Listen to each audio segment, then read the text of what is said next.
I'm continuing my series of Master Retro reviews with Season 2, Episode 9, Deal That 3.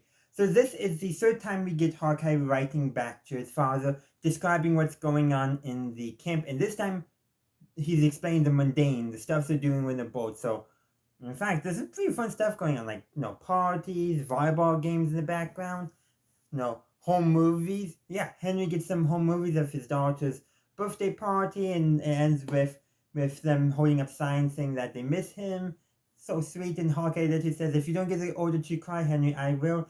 And then it goes into more of a joke, but Henry, back home before he was shipped out, just, messing around, showing off, having fun with their neighbors, clearly acting, but clearly they're all in on it. Like some just good, wholesome stuff that people who are friends associate with. Of course, there's other stuff going on. Trapper and Henry playing a card game because they're so bored. Which, by the way, Trapper wins and claims he cheated, and that's the only way he could win. Which Frank was insulted by that, but Frank, you should have taken it the other way. Obviously, Trapper was messing with you, but still, you should have taken it the other way. But why would Frank think that?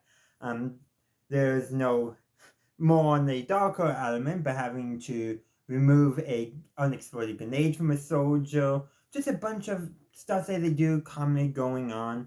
And then there's the overarching vignette story part. There's also the monthly staff meeting, which apparently they haven't had in 6 months, and the last time it did go on, only Radar attended. And apparently, in the last meeting, they tried to vote on holding an annual meeting, annual reunion afterwards. And did anyone vote for it? No. So that means the person who proposed it didn't vote for it. We also learned Frank's middle name is Marion, which Trapper and Hawkeye make fun of him for. And really that scene is just them goofing off, really. But Hawkeye does get this one line that if they're talking about things related to surgery, he'll take it seriously. He just won't take the military seriously. And then there's even a joke in there that General Eisenhower is running for president, and Hawkeye said in his letter, some people do anything to get out of the army. So those jokes are, but there is one element that's overarching these jokes, weaving through them. Not necessarily supporting the jokes, but providing an overarching narrative in addition to Hawkeye's letter back to his father. I'm dropping a voiceover here because I didn't like how I originally recorded the second half of my video, so I scrapped it. I'm doing voiceover just to make it easier on me, so thumbnail time. Anyhow, so what I was going to talk about is still what I'm going to talk about, but I hope I'm going to phrase it better in a way I personally like and feel more comfortable putting out. If you want to see my original version, let me know. I might put it out for channel members. We have to wait and see. But anyhow, so what I was going to talk about the plotline with Sergeant Corden. So Sergeant Corden, he's a wounded soldier. He comes in, Hawkeye and Nurse Ginger are operating on him, and it's time to close, so Hawkeye asks Nurse Ginger to get some more blood for the sergeant, and after Nurse Ginger walks away, Hawkeye is told by the sergeant not to give him the wrong blood, i.e. blood from African Americans.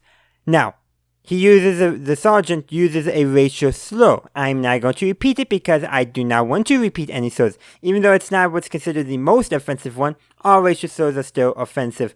But the fact that he used even a soft slur, and I'm putting that in air quotes, does show that this sergeant is racist. And he doesn't want to give the wrong blood because of his racist mentality. Anyhow, Hawkeye tells Trapper this, and they hatch a plot to basically teach the sergeant a lesson, I believe as Trapper says, some reverse prejudice. So they get a solution to darken his skin, so yes, they do use some blackface in this episode. I don't know quite how I feel about it, but they're using it to target racists, not to target victims of racism, so slightly better, I guess. I don't know. If you feel more comfortable sharing, let me know what you saw, because I felt uncomfortable, but I did like that they were not making fun of Black Americans as is traditionally done with blackface. And I do want to mention, during this, Nurse Ginger and Klinger are also in on Hawkeye and Trapper's plot. Klinger purposely plays into the sergeant's fears to make him convinced he got the wrong blood that would turn his skin darker. Not a thing at all, but in the sergeant's racism, which is inherently illogical, he believes it. And then, of course, Nurse Ginger, who, mind you, is black, that is kind of important, congratulates him on being marked down as white, i.e. to say that he's passing. If you don't know, that term basically refers to an African American, or really anyone of any racial group or societal group in some form, who's able to pass as a member of a dominant group in order to avoid racial prejudice and other forms of discrimination.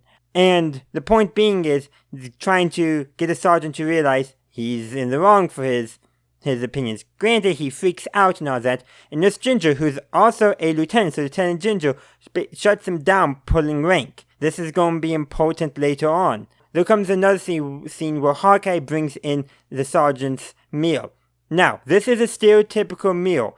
Stereotypes are always harmful. Even the so-called positive stereotypes still are harmful, especially if you don't live up to a positive stereotype. Stereotypes harmful no matter whether they appear positive or negative. But anyhow, that stereotypical meal, chicken and watermelon, has and was, and probably still is, and depending on the group, associated with black Americans. Now, the reason why they did this is they wanted to provoke the sergeant to realize the racial stereotyping and prejudice that he had. And then they tell him a story of Dr. Drew. I forget his first name, but this doctor was important in developing procedures and all that for blood transfusions and separating the blood from the plasma. Very important stuff. The story, as Hawkeye tells the sergeant, is that the doctor got in an accident and wouldn't be let in the hospital and died of his injuries, and he wasn't let in because it was a whites-only hospital. So, literally telling him that you're only alive because of the work this doctor did, and this doctor died because of racial discrimination. The Dr. Drew was African American. Now, I do want to address something. This story has been shown to be false. While it was a whites hospital he was sent to, by all accounts from the fellow doctor who was in the vehicle with him, he got his treatment. Now, MASH did not know this when they were writing this episode. This story, the doctor relayed it in the 80s, I believe. I did want to just throw that in there, but even if MASH had known the truth, one, the truth wouldn't have been known when the show was set, and two, that would have defeated the purpose of why Hawkeye and Trapper were telling Sergeant Colden that story. They wanted him to get to think on how negative and how harmful racial prejudice and discrimination can be. And the episode ends with Sergeant Colden entering the swamp during a social event and carrying his rifle. So we're wondering, is he going to lash out? No. He goes up to Hawkeye and thanks him both for patching him up, but also for giving him some stuff to think about. Then he goes to address Lieutenant Ginger, also thanks her and renders her a proper salute while addressing her by her rank. It's showing that at the very least, he's gained some respect for people of a different race than him, at least for the positions they held and honor they are due.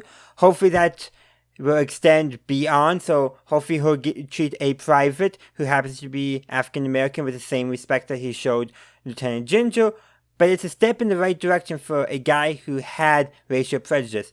I'm going to take a cue from Santa Claus is Coming to Town, the song One Foot in Front of the Other, where Kris Kringle tells the Winter Warlock being good is as easy as taking your first step, i.e. you just got to start somewhere and go from there. So, this is actually a really important message for MASH to show. It's showing not only that racial prejudice is bad, saying it's no, don't do that, but it's also showing that sometimes you got to get people to see from a different perspective for them to begin the process of change. In later seasons of MASH, they'll address this plot in different ways, the idea of dealing with a racist character, but this is one of the few times where I believe they legitimately helped the character become a better person by the end of the episode. Most times they just managed to get the officer off the line somehow, which is still good, but actually invoking change in the character, and I really do like that. Now, that was a lot, but I would love to hear your thoughts on Dear Dad 3. It was a heavy episode of a serious topic, but lots of brevity, and that's something I've discovered a lot with these early seasons of MASH. There's a lot more serious topics being touched on than I remembered. Just sometimes there's a joke that undercuts it. They did not do that in this episode, which I think shows how seriously they took this main topic. They didn't undercut it with a joke at the end. Thank you for watching my video. I do hope you enjoyed it. If you did, please be sure to give this video a like and share. Also, consider subscribing to my channel to stay up to date on all my latest content. Meantime, thank you for watching, and as always, have a good day, a good night, wherever you are. May the force be with you always.